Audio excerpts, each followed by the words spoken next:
médico para poner un implante en un ser humano es monitorizarlo.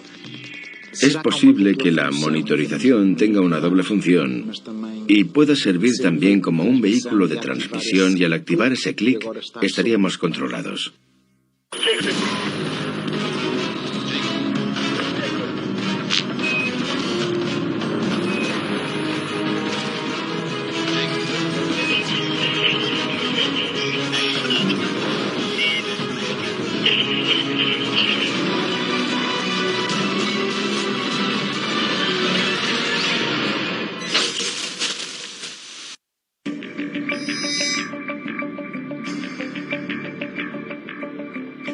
Cuando se habla de extraterrestres, la mayoría de las personas piensa en seres inquietantes acechando nuestro planeta desde sus sofisticadas naves.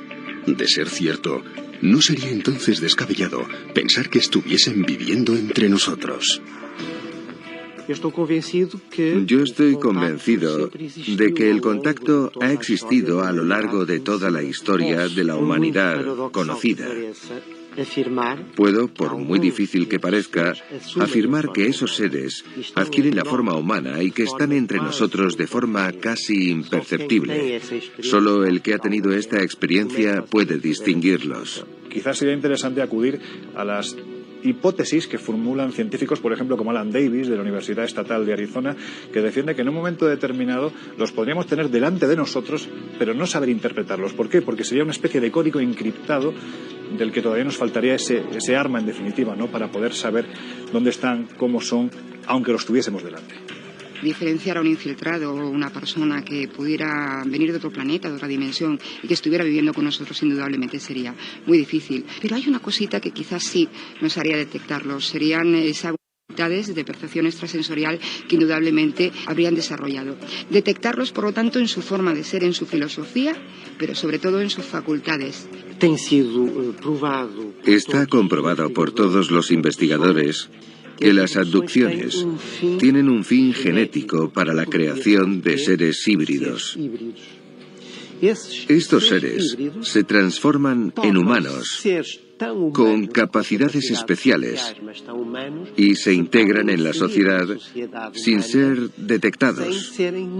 Pueden estar en los lugares más diversos, en el medio intelectual, académico, político, diplomático. O creo que estos infiltrados están aquí, en parte, para modificar de una forma positiva la evolución del ser humano que está destruyendo el planeta. De los hombres de negro se tienen noticias desde el comienzo de la era moderna del fenómeno ovni, en los años 50. Se les creía miembros de una agencia gubernamental encubierta, y cuya misión sería silenciar a los testigos y apropiarse de las pruebas de su contacto con extraterrestres. Una de las teorías más fascinantes consiste en pensar que los hombres de negro pudieran ser inclusive seres provenientes de las estrellas.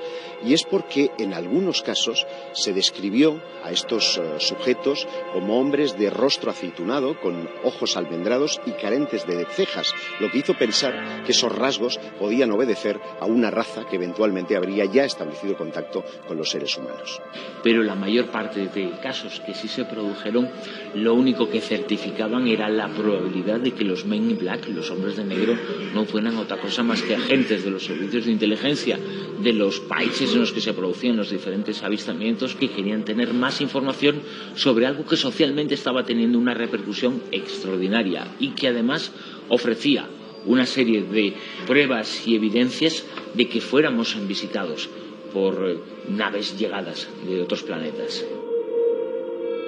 Hubo una evolución. El hombre de negro paramilitar luego pasó a la rama ufológica, comprados por el dinero. Y luego hubo un tercer intento de evolucionar, de pasar infiltrados para poder seccionar, ¿no?, la información real que pudiera aportarnos un dato científico o llevarnos a una conclusión determinante.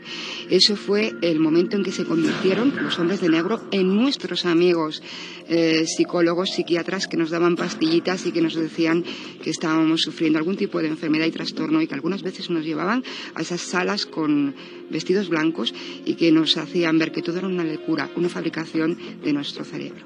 Las autoridades han tratado de que esto no saliese a flote, han sacado del medio a personas muy importantes, pero eso no le doy importancia. A mí me interesa hoy qué están haciendo y cómo nos podemos defender de toda esta gente. Salir de este control mental que tienen sobre la humanidad entera. El primero de los casos es el protagonizado por Albert K. Bender, que es un ufólogo norteamericano que en el año 1953 crea una asociación que en muy poquito tiempo ya tiene un reconocimiento internacional. Incluso llegan a editar una revista que tiene una difusión tremenda. Estamos hablando de cientos de miles de ejemplares solo en territorio norteamericano. Bueno, pues en uno de esos ejemplares él avisa que al número siguiente va a desvelar toda la verdad que hay detrás del fenómeno OVNI, pero también detrás del fenómeno extraterrestre. La cuestión es que muy poquito tiempo después, Albert K. Bender recibe la visita de los hombres de negro, vestidos impecablemente de negro, que de una forma u otra le obligan a que les comunique ese conocimiento que él posee. Cuando él informa qué documentación tiene en su haber para demostrar cuál es la verdad que hay detrás del fenómeno extraterrestre, estos le confirman que efectivamente es eso, pero le invitan a que se olvide absolutamente de publicaciones, que cierre su asociación, y muy poquito tiempo después esta asociación es disuelta, la revista no vuelve a publicarse, y la única certeza que le queda a Albert K. Bender es que ha recibido la visita de los conocidos como Men in Black. Casos de hombre de negro, Men in Black, en la península, de mujeres de negro en concreto sí que existen. El más curioso, una persona que vive en la frontera Portugal y Galicia y es un agente de estudio para la ufología en general. Esta persona ha sufrido en su vida, desde el día en que quiso dar su testimonio a ciertos ufólogos, una cierta persecución, incluido por doctores que estaban llevando su caso. Ella lo ha pasado bastante mal. ¿Entendemos esto como hombres de negro? Para mí sí que lo son la última evolución de los hombres de negro. Esos que nos cogen como una mano amiga y que también nos obligan a silenciar cualquier secreto que tenga que ver con los objetos voladores. Al parecer, en 1947, el gobierno norteamericano creó el grupo Majestic 12 para llegar a un acuerdo con seres extraterrestres. A cambio de tecnología se permitirían abducciones de seres humanos. Se denominó Informe Matrix. Creo que Matrix tiene una base posiblemente real. Indudablemente, cualquiera de los gobiernos terrestres vendería su alma por tener un avance armamentístico y de defensa capaz de tener siempre abatido y asustado al enemigo. Eisenhower fue de los que hizo el trato no con los buenos. Se llevan ustedes algunos y hacen algún estudio con ellos ahí, pero los devuelven y nos dan tecnología por ahí. Al poco tiempo empezaron a ver que era mucha más gente la que se llevaban y que algunos no volvían y que los que volvían no volvían nada satisfechos. Pero empezaron a hacerse trampa enseguida y se rompió la cosa. Es más que evidente que el gobierno norteamericano está introduciendo el fenómeno extraterrestre poco a poco en la cultura popular gracias a series de televisión, gracias a películas, grandes superproducciones de Hollywood, que está tratando el tema extraterrestre pues de una manera pues bastante natural, ¿no? En la década de los 50, la Agencia Central de Inteligencia, la CIA, reconoció haber utilizado a Hollywood y a la industria cinematográfica para concienciar a la población en una determinada línea.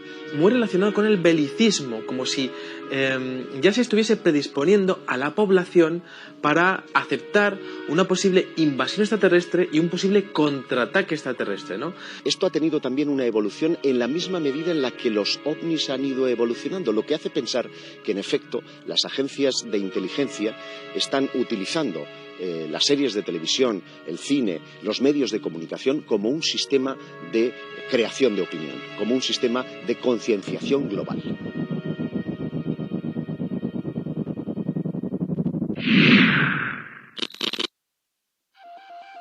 Al analizar dos encontrados hace 65 años en una cueva en el estado mexicano de Chihuahua, se comprobó que tenían una antigüedad de 900 años, pero uno de ellos ofrecía una serie de rasgos poco comunes.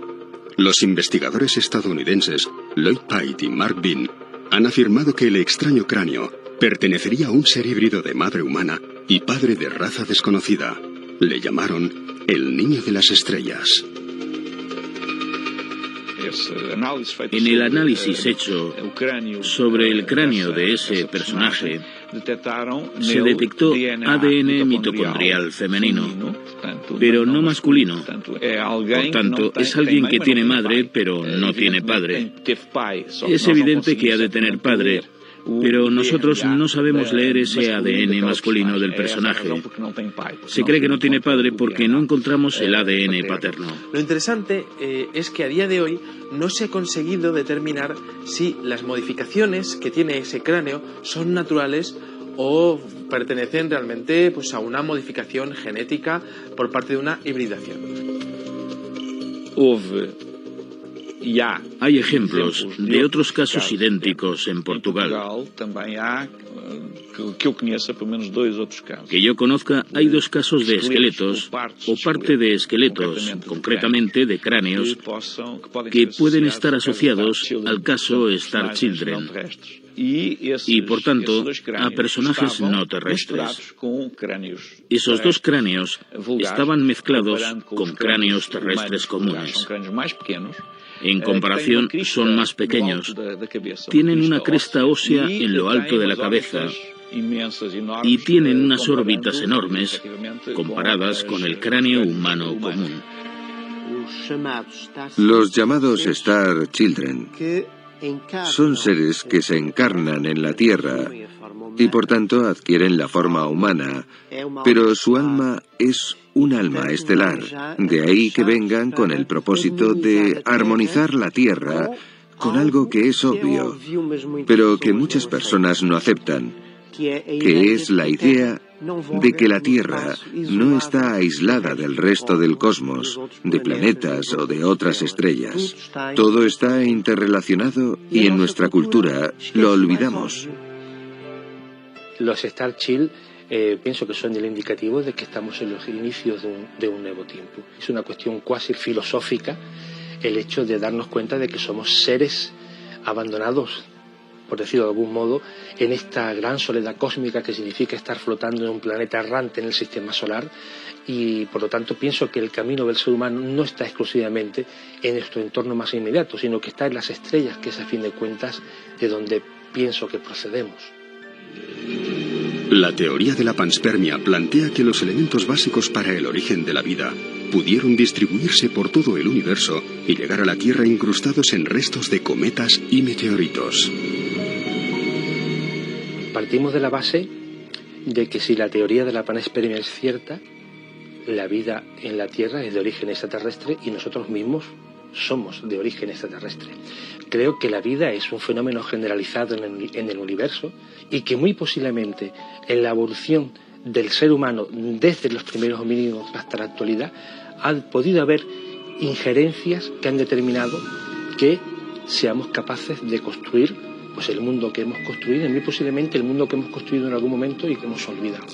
Sí que sería posible que dentro de la genética de los seres humanos existan unas modificaciones que no sean naturales y que además enlazan bastante con la mitología sumeria, en la cual los seres humanos son creados en base a parte de una raza ajena a la Tierra que viene a la Tierra y también la otra parte por parte de homínidos que estarían habitando en el sur de África. Es posible que parte del ADN de los seres humanos sea realmente ADN de señores de las estrellas. Estoy realmente convencido de que el ADN es algo expandido por todo el universo. Nosotros tenemos muchos genes que no están activados. En otros medios planetarios, donde sí puedan ser necesarios, estarán activados. Por tanto, el ADN es algo cósmico. Y nosotros tenemos activados únicamente a aquellos genes que precisamos en el medio ambiente terrestre.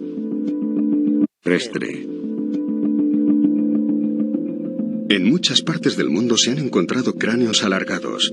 La mayoría pueden ser el resultado de prácticas deliberadas de deformación del cráneo o de alguna deformidad natural. Sin embargo, los cráneos encontrados en la localidad peruana de Paracas presentan características poco comunes. La idea de que los extraterrestres están entre nosotros no es nueva. Recientes hallazgos científicos apuntan a que esa posibilidad es cierta. Es el caso de unos cráneos aparecidos en Paracas, en Perú, donde esos cráneos alargados que estamos acostumbrados a conocer de las civilizaciones precolombinas tienen unas características que las hacen únicas. Aparte de que solo tienen un parietal, parece que hay una modificación en su ADN que hace pensar a los investigadores que podría tratarse de seres no humanos. ¿Se trata de extraterrestres o de que en algún momento de la evolución humana hubo alguna suerte de modificación? Probablemente esas deformaciones craneales se correspondan con un intento de modelar los cráneos a imagen de los seres considerados especiales y con poderes especiales. No lo pongo en duda, conozco perfectamente esa hipótesis. Cuando hablamos de las culturas precolombinas, si hay un rasgo común es el hecho de que las clases pudientes, también las castas sacerdotales, se deformaban el cráneo, se lo alargaban. Era una forma de identificar a esa casta del pueblo llano. También hay expertos que aseguran que era una forma de intentar imitar a sus dioses, de parecerse a sus dioses. Ahora bien, si pensamos, como dicen estos expertos, que realmente lo que querían parecerse era a sus dioses, habría que pensar cómo eran esos dioses. Se puede hacer una conexión entre los cráneos más extraños con esta otra especie que ha sido presentada por Stephen Green, el humanoide de Atacama.